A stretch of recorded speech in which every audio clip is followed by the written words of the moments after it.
السلام علیکم، میں ہوں ردا فاطمہ، این سے ناول کی وائس آرٹسٹ۔ مزید مزے کی ناولز پڑھنے کے لیے این سے ناول کی آفیشیل ویب سائٹ پر جائیں، لنک آپ کو ڈسکرپشن میں مل جائے گا۔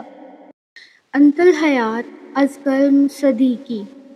دنیا میں کچھ لوگ ایسے ہوتے ہیں جو اپنی پہچان صرف اپنے نام سے نہیں بلکہ اپنے کام سے بناتے ہیں، اور انہی میں سے ایک نام ہے امن جنید خان، وہی امن جس کے خون میں کامیابی، وقار اور علم وراثت میں ملا، کیونکہ وہ جنید خان کا پوتا تھا۔ ایک ایسا نام جس نے اپنے وقت میں عزت، دیانت اور وقار کی نئی مثالیں قائم کی۔ جنید خان ایک ایسا باوقار شخص جس کی زندگی دو راستوں پر چلی۔ ایک طرف ان کی پہلی بیوی سلمیٰ جنید، صبر، محبت اور وقار کی علامت، اور دوسری طرف سارہ جنید، ایک خود مختار، مضبوط ارادوں والی عورت جس نے زندگی ہمیشہ اپنی شرائط پر گزاری۔ سلمیٰ جہانگیر کے دو بیٹے ہیں، شاہ زیب خان اور شعیب خان۔ شاہ زیب خان کی شادی سوہا شاہ زیب سے ہوئی۔ ان کی دو بیٹیاں تھیں، نتاشا اور ناتالیہ۔ ناتالیہ اپنے والدین کے ساتھ دبئی میں رہتی تھی، جبکہ نتاشا اپنے دادا دادی کے ساتھ ملیشیا میں۔ دوسری جانب شعیب خان کی زندگی کے ساتھی ثانیہ شعیب تھی۔ دونوں کا ایک ہی بیٹا تھا، زاویار خان، جو اس وقت ملیشیا میں ہی رہائش پذیر تھا۔ سارہ خان جنید صاحب کی دوسری بیوی کا اکلوتا بیٹا تھا، تیمور خان، ایک ایسا شخص جس نے زندگی میں 4 شادیاں کی اور ہر شادی نے اسے ایک نیا رشتہ، ایک نیا بیٹا دیا۔ پہلی بیوی رخسار تیمور، ان سے ایک ہی بیٹا امن جنید خان۔ دوسری بیوی نیہا تیمور، ان سے 2 بیٹے ابرار جنید خان، AR اور یوسف خان۔ تیسری بیوی آمنہ تیمور، ان سے بھی 2 بیٹے ارسل جنید خان، ارحم جنید خان، جڑواں۔ چوتھی بیوی منتہا تیمور، ان سے 2 بیٹے اذلان جنید خان اور دانیال امن جنید خان۔ امن جہانگیر کے 7 بھائی اور یہی ساتوں اس کی جان۔ امن ان سے بے حد محبت کرتا ہے، اتنی کہ اپنی جان بھی قربان کر دے۔ اس کی سب سے بڑی کمزوری بھی یہی بھائی ہیں اور اس کی سب سے بڑی طاقت بھی۔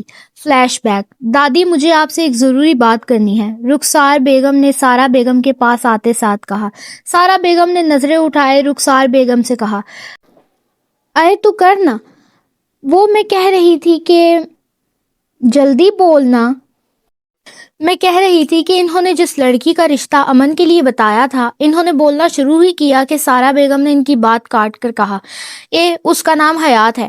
ہاں، وہی حیات۔ اس نے تو ابھی تک کوئی جواب نہیں دیا، اور امن نے بھی ابھی تک اس سے شادی کے لیے ہاں نہیں کی۔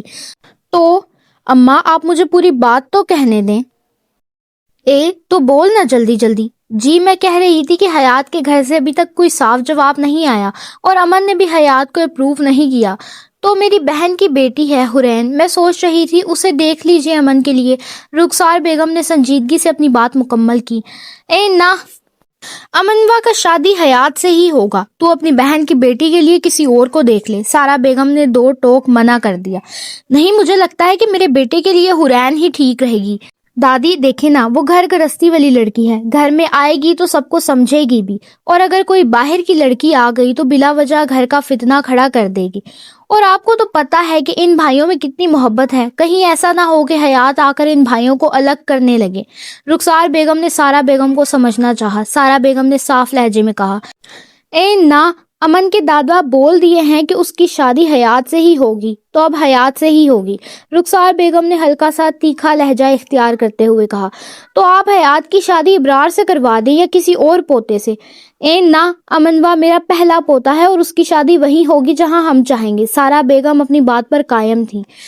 نیہا بیگم، جو ریہڑی میں سے گزرتے ہوئے سن چکی تھی، اب لاؤنج میں قدم رکھتی ہیں، چہرے پر صاف غصہ تھا۔ تو اماں، آپ کے کہنے کا مطلب یہ ہے کہ ابرار اور یوسف آپ کے پوتے نہیں ہیں؟ میرا مطلب وہ نہیں تھا نیہا۔ نیہا بیگم نے بغیر سارہ بیگم کی طرف دیکھے کہا، مجھے اچھی طرح پتا ہے آپ کا کیا مطلب تھا، میں بہری نہیں ہوں۔ میں نے سنا ہے آپ نے کہا کہ آپ کا پوتا صرف امن ہے۔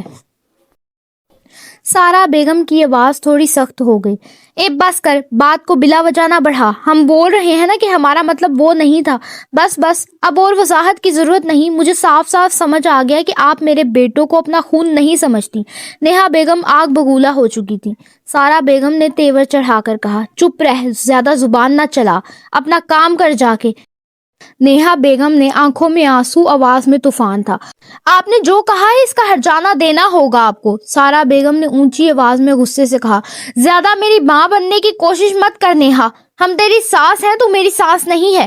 نیہا بیگم ٹھنڈی مگر کٹیلی آواز میں کہا. ٹھیک ہے, اب میں بھی دیکھتی ہوں کہ آپ کیسے امن کی شادی حیات سے کرواتی ہیں. سارا بیگم اٹھ کھڑی ہوئی. اب تو دیکھے گی, امنوا کی شادی تو حیات سے ہی ہوگی, ہم بول دیے ہیں. اور پھر وہ لاؤنج سے نکل گئی کیونکہ اب ان کی نماز کا وقت ہو چکا تھا. نیہا بیگم بھی مٹھیاں بند کرتی ہوئی تیز قدموں سے اپنے کمرے میں چلی گئی اور زور سے دروازہ بند کیا تاکہ سب کو معلوم ہو جائے کہ وہ ناراض ہیں. رخسار بیگم خاموشی سے لاؤنج سے اٹھی. ان کی آنکھوں میں خفگی تھی. عجیب لوگ ہیں, اپنی بات پوری بھی نہیں کرنے دیتے. لاؤنج میں بیٹھی آمنہ بیگم نے غصے سے کہا. اف, عجیب گھر ہے, ہر وقت کوئی نہ کوئی کلیش لگا رہتا ہے. سکون تو جیسے حرام ہو گیا ہو. اور بڑبڑاتی ہوئی اٹھی, بالوں کو سنوارتی ہوئی اور آہستہ آہستہ چلتی ہوئی باہر نکل گئی. لیکن ابھی وہ دہلیز تک بھی نہیں پہنچی تھی کہ دوسرے کمرے کا دروازہ کھلا. آمنہ بیگم دوپٹہ کندھے پہ ڈالا, چہرے پہ غصہ تھا. یہاں کب کوئی دن بغیر جھگڑے کے گزرا ہے. تنگ آ گئی ہوں, میں تو جا رہی ہوں اپنے مائکے. منتہا بیگم جو ابھی اپنے روم سے نکلی تھی بلا تاثر تھکی ہوئی آواز میں کہا. ہاں ہاں تو جا, روکا کس نے ہے. آمنہ بیگم نے اب اور زیادہ غصے میں کہا. ہاں جا رہی ہوں, اور غصے سے نکل گئیں. منتہا بیگم نے آہستگی سے, جیسے خود سے مخاطب ہوں, اس گھر میں کسی کے مزاج کسی سے نہیں ملتے, جیسے ہر کوئی بس کسی موقع کی تلاش میں بیٹھا ہے بھڑکنے کے لیے. وہ بھی سر جھٹکتی ہوئی خود کو پرسکون کرنے کے لیے شاید کچن کی طرف بڑھ گئی. حال, یوسف نے منہ بنا کر قدرے ڈرامائی انداز میں کہا. اسی لیے پورے گھر میں ماتم سا چھایا ہوا ہے. اتنے میں ابرار اور ارسل اور ارحم بھی دروازہ دھکیل کر اندر آئے. دونوں کے چہروں پر تجسس چھپا نہ تھا. ارسل نے آئی برو جھکا کر کہا. تو ناراض کون ہے؟ یوسف پلکیں جھپکاتا پوچھا. مطلب یہ کہ ناراض نیہا ماما ہے یا دادی؟ یوسف نے شانے اچکائے کہا. اب یہ تو جا کے دادی سے پوچھو, مجھے تو نہیں پتا. امن نے سنجیدگی سے کہا. تو کیا کرنا ہے پھر؟ اذلان نے آنکھیں موند کر, جیسے سب بکواس ہو. کرنا کیا ہے؟ کمبل لو, تکیہ سنبھالو اور سو جاؤ. اس سے پہلے کہ میں تمہیں تھپڑ مار دوں, تم ایک کام کرو, تم چلے ہی جاؤ یہاں سے. امن نے سنجیدگی سے کہا. اچھا. اذلان خاموشی سے سیدھا ہو کر بیٹھ گیا. ابرار نے تھوڑا نرم لہجے میں مگر بات سمجھانے کی نیت سے کہا. ویسے بھائی. کیا؟ یہ گھر کا معاملہ ہے, دادی اور ماما لوگ ہیں, وہ سنبھال لیں گی. تم اتنا بیچ میں کیوں پڑ رہے ہو؟